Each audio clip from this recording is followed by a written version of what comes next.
teman-teman, pada kesempatan kali ini saya akan mempresentasikan bab 14 yang berjudul Praktik Lapangan, Studi Kasus, Template Instrumen, dan Rekomendasi Implementasi.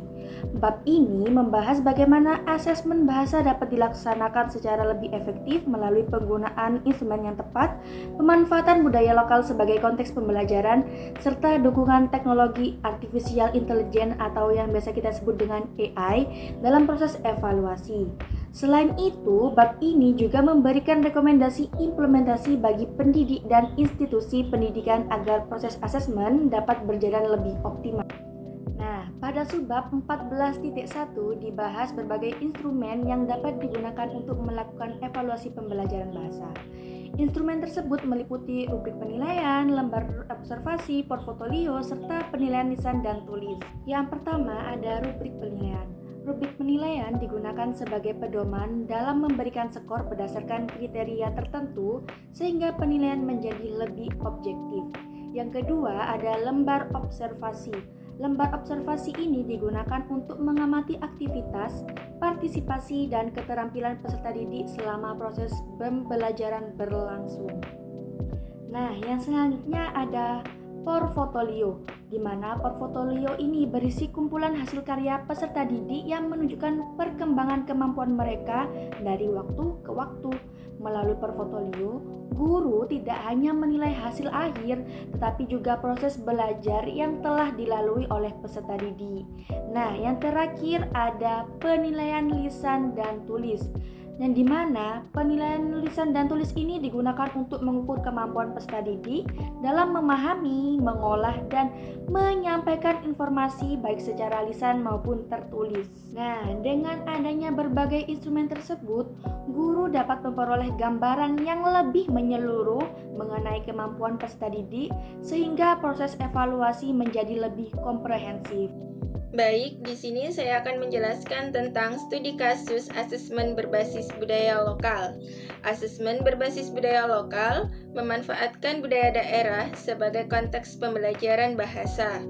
Pendekatan ini tidak hanya mengembangkan kompetensi berbahasa peserta didik, tetapi juga menumbuhkan apresiasi terhadap keberagaman budaya Indonesia. Yang pertama yaitu studi kasus asesmen berbasis budaya Jawa. Legenda Roro Jonggrang digunakan sebagai bahan pembelajaran. Peserta didik membaca cerita tersebut kemudian menganalisis unsur intrinsik dan nilai moral yang terkandung di dalamnya melalui penulisan esai argumentatif. Kegiatan ini membantu guru menilai kemampuan membaca, pemahaman, berpikir kritis, dan keterampilan menulis peserta didik. Yang kedua yaitu studi kasus asesmen berbasis budaya Sunda. Nilai Sili Asih, Sili Asuh, dan Sili Asah dijadikan bahan diskusi kelompok. Peserta didik menyusun teks eksposisi dan mempresentasikan hasil diskusi di depan kelas. Melalui kegiatan ini, guru dapat menilai kemampuan menyusun argumentasi, mengembangkan ide secara logis, serta keterampilan berbicara peserta didik. Yang ketiga yaitu studi kasus asesmen berbasis budaya Madura. Tradisi karapan sapi dijadikan sumber pembelajaran melalui artikel, berita, atau dokumentasi. Berdasarkan informasi tersebut, peserta didik menyusun laporan hasil observasi atau teks eksplanasi. Asesmen ini digunakan untuk mengukur kemampuan memahami informasi, mengorganisasi gagasan, dan menyusun tulisan yang sistematis, sekaligus menumbuhkan kesadaran akan pentingnya pelestarian budaya Madura. Yang keempat yaitu studi kasus asesmen berbasis budaya Bali. Hari Raya Nyepi dimanfaatkan sebagai konteks pembelajaran teks eksplanasi. Peserta didik menjelaskan tahapan pelaksanaan Nyepi melalui dari melasti, tawur kasanga, Nyepi, hingga ngembak geni dalam bentuk tulisan. Kegiatan ini bertujuan mengembangkan kemampuan menulis serta memperkenalkan nilai refleksi diri, toleransi, dan keseimbangan hidup yang terkandung dalam budaya Bali. Yang kelima yaitu studi kasus asesmen berbasis budaya Sumatera. Tari Saman dari Aceh digunakan sebagai bahan pembelajaran teks argumentasi. Peserta didik mempelajari sejarah, fungsi, dan perkembangannya, kemudian menyusun tulisan argumentatif mengenai pentingnya pelestarian tari saman. Melalui kegiatan ini, guru dapat menilai kemampuan memahami informasi, mengembangkan argumentasi secara logis, dan menyampaikan gagasan secara sistematis. Yang keenam yaitu studi kasus asesmen berbasis budaya Kalimantan. Rumah Betang sebagai rumah adat masyarakat Dayak dijadikan objek pembelajaran deskripsi dan presentasi. Peserta didik mengumpulkan informasi mengenai fungsi, struktur bangunan, serta nilai budaya yang terkandung di dalamnya.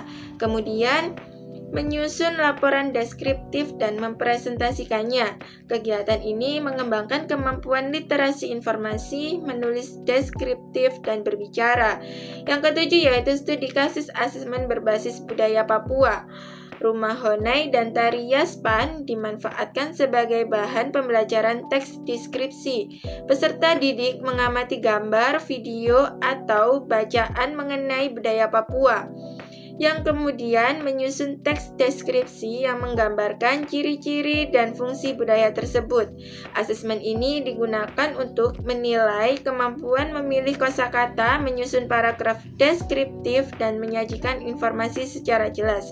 Jadi, berbagai budaya lokal dapat dijadikan sumber asesmen yang kontekstual dan autentik sehingga pembelajaran bahasa tidak hanya mengembangkan keterampilan berbahasa, tetapi juga memperkuat pemahaman peserta didik terhadap kekayaan budaya Indonesia.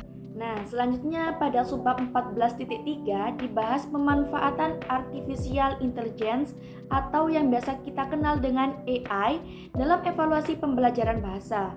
Perkembangan teknologi saat ini memungkinkan AI digunakan sebagai alat bantu untuk meningkatkan efektivitas proses asesmen. AI dapat membantu guru dalam memeriksa hasil tulisan peserta didik, mendeteksi kesalahan tata bahasa, ejaan, serta memberikan umpan balik secara cepat. Selain itu, AI juga dapat dimanfaatkan untuk menganalisis kemampuan berbicara melalui teknologi pengenalan suara yang mampu menilai pelafalan, intonasi, dan kelancaran berbicara. Nah, tidak hanya itu teman-teman, AI juga dapat digunakan dalam pengelolaan portofolio digital dan membantu penyusunan instrumen evaluasi secara lebih efisien. Namun, perlu kita pahami bahwa AI hanya berfungsi sebagai alat bantu.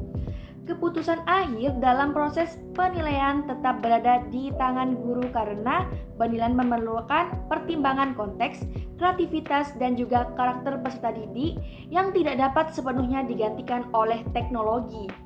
Maka dari itu, penggunaan AI diharapkan dapat mendukung proses evaluasi yang lebih efektif, objektif, sesuai dengan kebutuhan pembelajaran di era digital. Selanjutnya akan dijelaskan oleh rekan saya. Selanjutnya, saya akan menjelaskan tentang rekomendasi kebijakan untuk guru, dosen, dan institusi. Implementasi asesmen bahasa berbasis budaya lokal dan pemanfaatan teknologi digital memerlukan dukungan kebijakan yang terencana agar proses evaluasi tidak hanya berorientasi pada pencapaian akademik, tetapi juga mampu mengembangkan keterampilan abad ke-21, literasi digital, dan serta apresiasi terhadap budaya lokal. Guru dan dosen perlu meningkatkan kompetensi asesmen secara berkelanjutan melalui pelatihan, lokakarya, dan komunitas belajar profesional, serta memahami penyusunan rubrik, pengelolaan portofolio, pemanfaatan teknologi digital, dan integrasi budaya lokal dalam pembelajaran bahasa.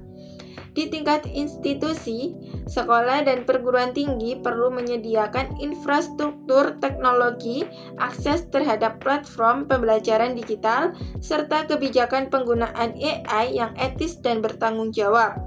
Selain itu, diperlukan kolaborasi antara pendidik, institusi, dan pemangku kebijakan untuk mewujudkan sistem asesmen yang adaptif terhadap perkembangan teknologi tanpa mengabaikan nilai-nilai budaya bangsa, sehingga evaluasi bahasa dapat berlangsung secara lebih komprehensif, kontekstual, dan relevan dengan kebutuhan pendidikan masa depan. Sekian presentasi dari kelompok kami. Saya ucapkan terima kasih dan saya mohon maaf apabila ada salah kata. Saya pamit undur diri. Wassalamualaikum warahmatullahi wabarakatuh.